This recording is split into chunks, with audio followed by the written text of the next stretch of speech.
De sentar.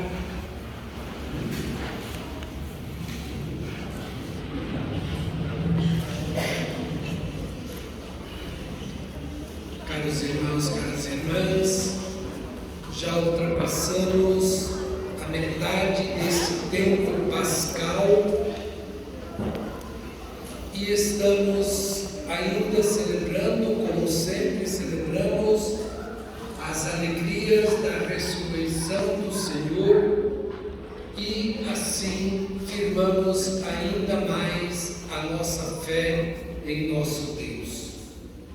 Nós ouvimos um trecho do Evangelho que é situado na última ceia, quando Jesus conversa com os seus discípulos e lhes transmite uma mensagem de serenidade, uma mensagem de confiança, a fim de que eles não se perturbem diante dos acontecimentos que proximamente iriam acontecer na vida de Jesus, ou seja, a sua prisão, o seu julgamento, a sua morte e depois a sua gloriosa ressurreição.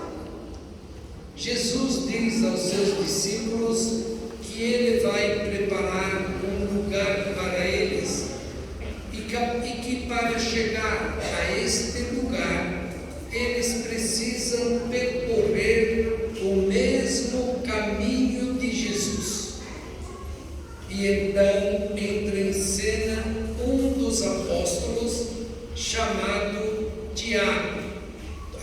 Tomé, que pergunta a Jesus: nós não sabemos para onde tu vais, como nós podemos saber o caminho?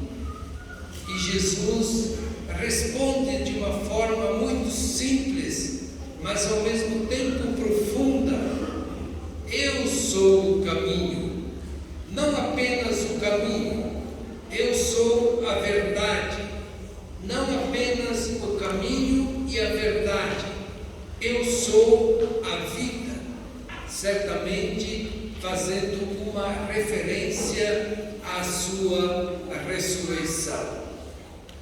Ou seja, Jesus está dizendo aos seus discípulos que o lugar que ele vai preparar junto do Pai para eles precisa ser alcançado por eles através de percorrerem o caminho da paixão, da morte e da ressurreição.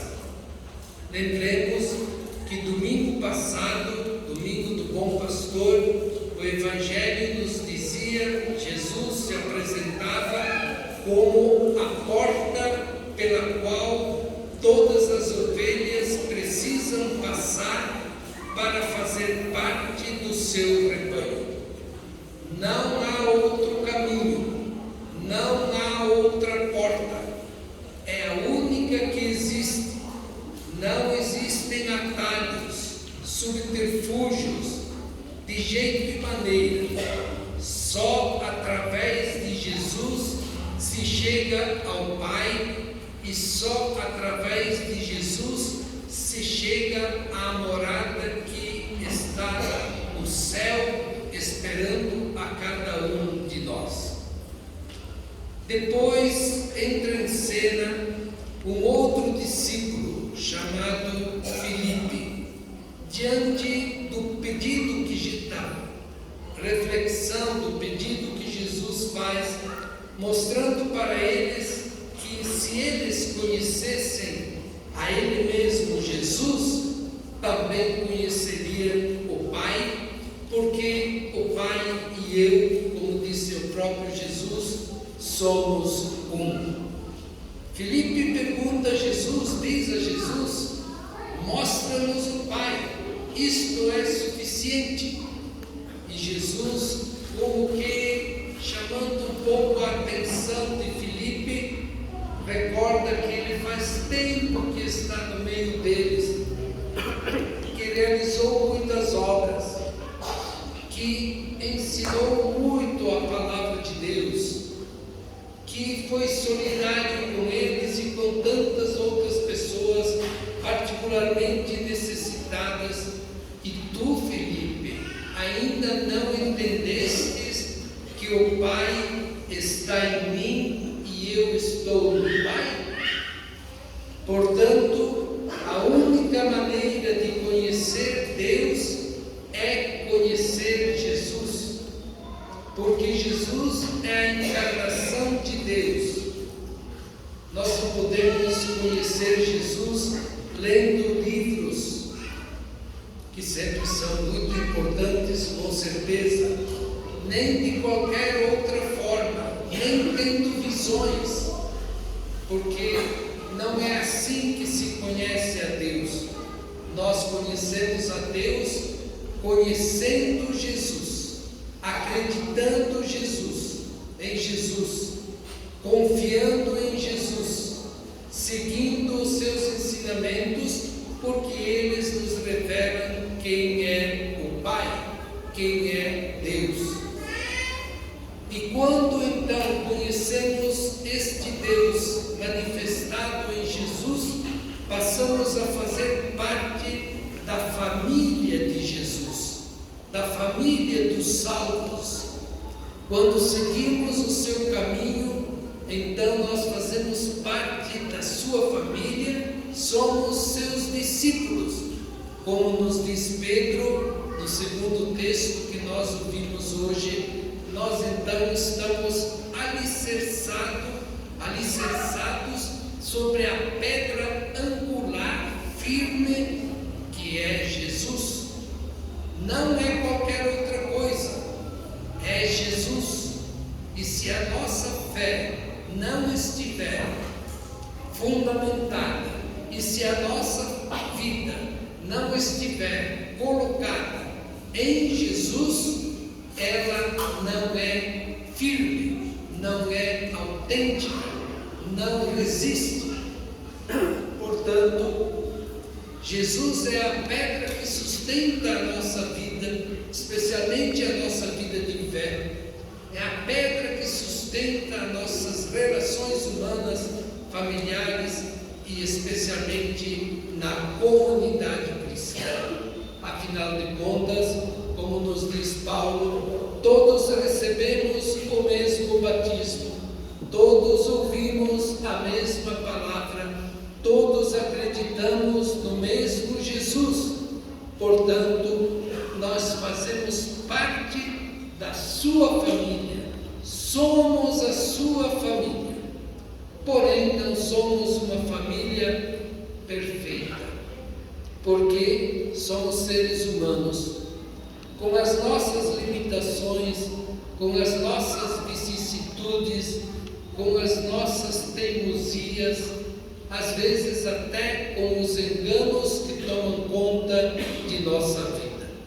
Por isso nós vimos como a comunidade de Jerusalém, na primeira leitura de hoje, também era uma comunidade alicerçada sobre a pedra firme e angular de Jesus, sobre os ensinamentos dos apóstolos, mas tinha dificuldades. E uma das dificuldades que hoje nos é narrada dizia respeito à distribuição dos alimentos para as viúvas, que eram as pessoas mais necessitadas da comunidade. E a queixa, o problema, a situação era de que as viúvas convertidas dos judeus recebiam mais atenção do que as viúvas convertidas, que faziam parte da comunidade cristã, que vinham do mundo pagão, especialmente do mundo grego. Que fazer? Não pode existir isso numa comunidade cristã, uns privilegiadas e outras não privilegiadas, esquecidas, deixadas de lado.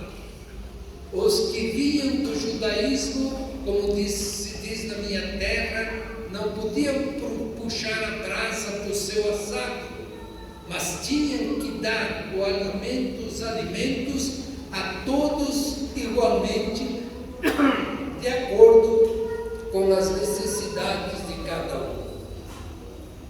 Os apóstolos, inspirados pelo Espírito, e para que eles pudessem continuar a sua missão específica. E qual era a sua missão específica? Anunciar a palavra de Deus e rezar. Para distribuir os alimentos, inspirados, repito, pelo Espírito, a comunidade escolheu 7 homens de boa fama, de boa reputação, e os apóstolos oraram e impuseram as mãos, isto é, invocaram o Espírito para que eles pudessem exercer este serviço da caridade.